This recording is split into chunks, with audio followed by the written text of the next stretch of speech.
Now, looking at the culture of the people, the behavior of the people, you are in northern part of Nigeria, no? Where in some cases we have heard of several reports of child marriage and things related to that. So, when you talk of this molestation, adult taking advantage of children, um, Mm. where do we draw the line? Uh, is it culturally acceptable for children to be molested? Which one do we actually call molest? Is it the one that is sanctioned by a certain culture? So I'm sort of finding it even more difficult there to understand um, about the safety of the children. Because relationship, in most of the cases, no, generally, we are expecting two mature adults to enter into relationship. But what we find in some cases is that we have babies that are given out as bride, no? Yeah, So I yeah, don't know that's what right. you want to speak to that. If that is part of what you are campaigning against, or maybe I'm just overstretching the argo. Please help me with that. So yes, what you said is true. A lot of girls get married very early here. Some are forced, or most of them are forced by their parents. And when you ask them, they say they cannot refuse their parents because their religion forbids a child from refusing their parents. So if even if when these girls do not want to get married to the older man or to whatever man they bring, she feels forced to do it because her religion tells her never to disobey her parents. So in this case, I will fault our government because our government knows this is happening. But because it's a religious thing now, they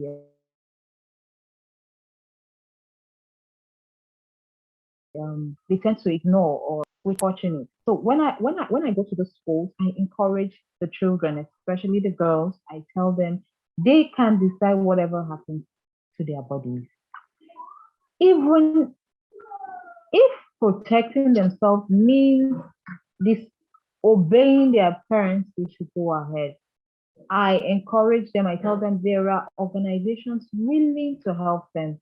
These organizations will shelter them. They would pay their school fees even. All they need to is just, oh, I need help. This is happening. But most of them don't speak out until it's too late. Most of them just enjoy it for the rest of their life. So I do not forget to teach these girls, especially when I go to their area because I live in Kaduna South. When I go to the north to teach, I always add it in my teaching in the hope that if any of the girls ever find themselves in such a situation, they will know what to do. So in Nigeria, Africa, in fact, the world at large, we have what we call harmful cultural norms. That is, they are like behaviors that are wrong, but are accepted in the community. So people know it's wrong to actually marry a girl, an underage girl, but because it's accepted in the community and their religion accepts it, they keep quiet. So we have a lot of harmful cultural norms in Nigeria. Even in the case of domestic violence, most communities, most tribes do not think there is anything wrong with a husband beating his wife. They feel it's okay for a man to beat his wife. So when they see such situations, they do not report to appropriate authorities. They do not even try to help the woman involved. Even the woman involved doesn't try to help herself because she thinks it is normal.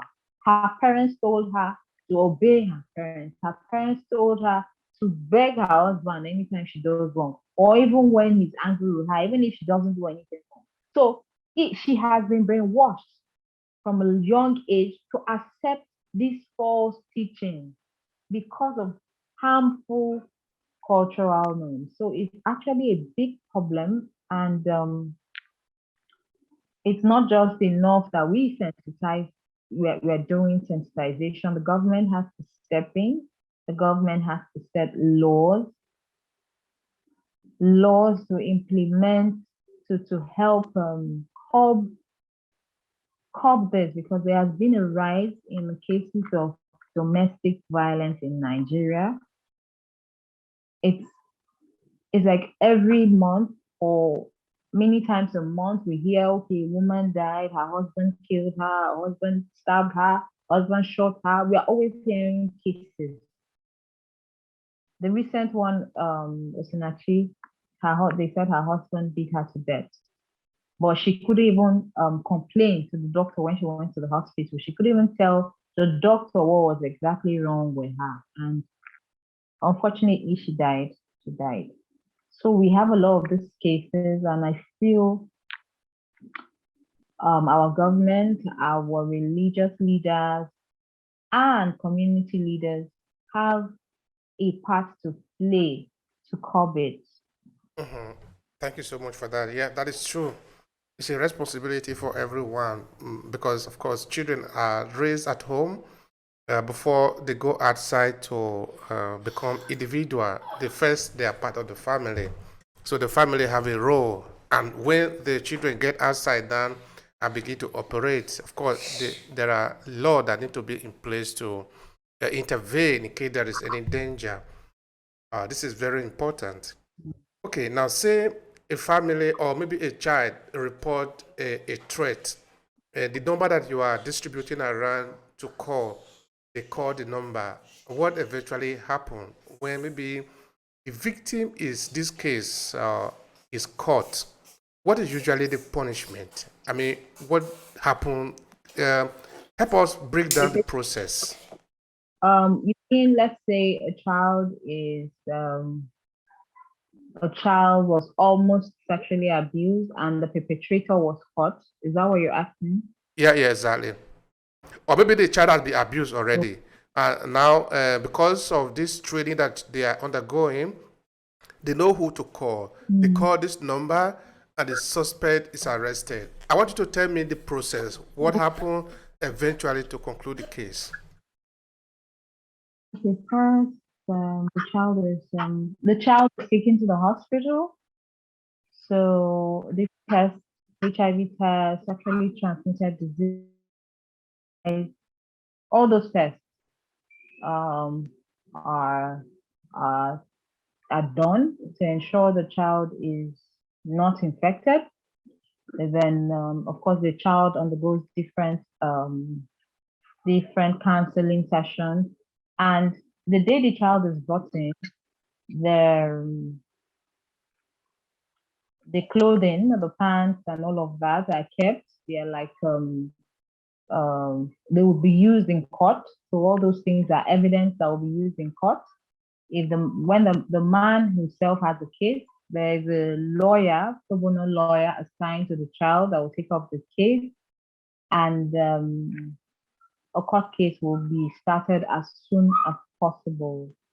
So, like in Kaduna State, when a person is caught, it's actually very fast here in Kaduna State because the governor is someone that doesn't tolerate such. So it's fast, and the with all the evidence brought, the perpetrator is indicted, and the child continues with counseling sessions until we're sure the child is fit to stop coming. Yes. So, but what I do is with my body safety campaign, it's more like a preventive measure to prevent it from even happening in the first place.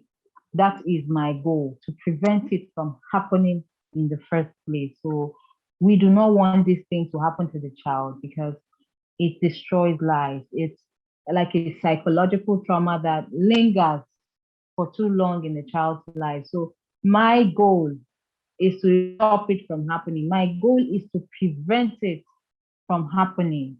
That is my goal. That is why I'm doing what I am doing. I do not want any child to go through or to experience sexual abuse.